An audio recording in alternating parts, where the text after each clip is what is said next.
नमस्कार दोस्तों, दिव्य भक्ति चैनल पर आप सभी का स्वागत है। क्या आपने कभी सोचा है कि भगवान गणेश की पूजा में तुलसी का प्रयोग क्यों नहीं किया जाता? तुलसी जो श्री हरि को इतनी प्रिय है, फिर भी गणपति के भोग में उनका स्थान क्यों नहीं? इसके पीछे एक बहुत ही रोचक कथा है। आइए मैं आपको इस पौराणिक कथा से परिचित कराती हूँ। बहुत समय पहले की बात है।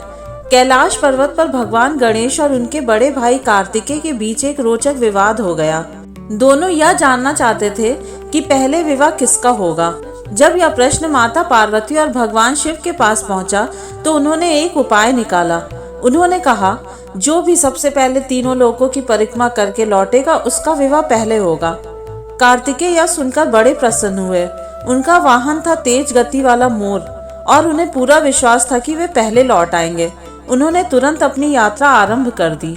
उधर गणेश जी सोच में पड़ गए। उनका वाहन था मूषक, जो इतना तेज नहीं दौड़ सकता था, परंतु गणेश जी तो बुद्धि के देवता हैं और उन्होंने एक उपाय निकाला। वे अपने माता पिता के पास गए और उनके चारों ओर 7 बार परिक्रमा कर ली।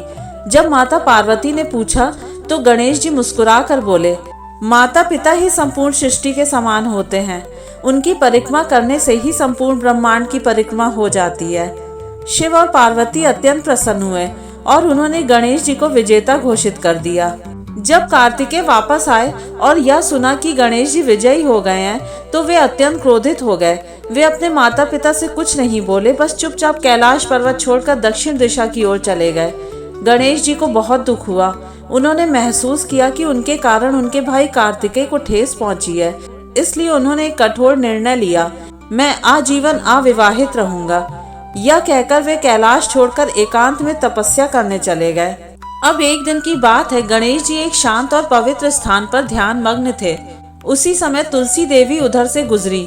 जैसे ही उनकी दृष्टि भगवान गणेश पर पड़ी, वे उनके दिव्य रूप को देखकर मुग्ध हो गईं। तुलसी जी ने सोचा, इतने तेजस्वी, बुद्धिमान और शक्तिशाली देवता, यदि मेरा विवाह इनसे हो जाए तो मेरा जीवन धन्य हो जाएगा। यह सोचकर तुलसी देवी उनके पास पहुंची और अत्यंत विनम्रता से बोली, हे गणेश, मैं आपसे विवाह करना चाहती हूँ।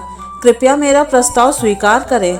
गणेश जी ने शांत भाव से उत्तर दिया, हे देवी तुलसी, मैंने ब्रह्मचर्य व्रत धारण किया है, मैं विवाह नहीं कर सकता। गणेश जी का उत्तर सुनकर तुलसी देवी अत्यंत क्रोधित हो गईं। गुस्से में उन्होंने गणेश जी को श्राप दे दिया, हे गणेश, चाहे आप इस जन्म में विवाह ना करें, लेकिन भविष्य में आपका विवाह अवश्य होगा। अब गणेश जी भी क्रोधित हो गए। उन्होंने कहा, हे तुलसी, क्रोध और अहंकार में दिया गया श्राप स्वयं को ही नुकसान पहुंचाता है, इसलिए मैं भी तुम्हें श्राप देता हूँ, तुम्हारा विवाह एक असुर से होगा। इससे तुलसी और रुष्ट हुई और गणेश को 2 विवाह करने का श्राप दिया।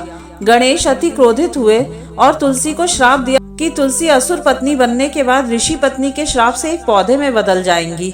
यह सुनते ही तुलसी घबरा गई। उन्होंने हाथ जोड़कर प्रार्थना की, हे गणेश, मुझे क्षमा करें, मैं अपने क्रोध में यह भूल कर बैठी, कृपया अपना श्राप वापस लें। गणेश जी ने मुस्कुराते हुए कहा, श्राप को तो बदला नहीं जा सकता, लेकिन मैं तुम्हें एक वरदान देता हूँ, तुम वनस्पतियों में सबसे पवित्र होगी। भगवान विष्णु को तुम्हारी पत्नियां अत्यंत प्रिय होंगी, लेकिन मेरी पूजा में तुम्हें स्थान नहीं मिलेगा। केवल एक दिन, गणेश चतुर्थी को तुम्हारा भोग स्वीकार किया जाएगा। यही कारण है कि भगवान गणेश की पूजा में तुलसी पत्र का प्रयोग नहीं किया जाता, सिवाय गणेश चतुर्थी के दिन। यह कथा हमें सिखाती है कि अहंकार और क्रोध के कारण हमें अपने ही कर्मों का दंड भुगतना पड़ता है। साथ ही यह भी दिखाती है कि भगवान गणेश सदैव अपने भक्तों की भलाई का ही सोचते हैं। इस प्रकार भगवान गणेश और तुलसी देवी की यह कथा हमें धैर्य, संयम और श्रद्धा का संदेश देती है। अगर आपको ये कहानी पसंद आई हो तो वीडियो को लाइक और चैनल को सब्सक्राइब जरूर कर दीजिएगा।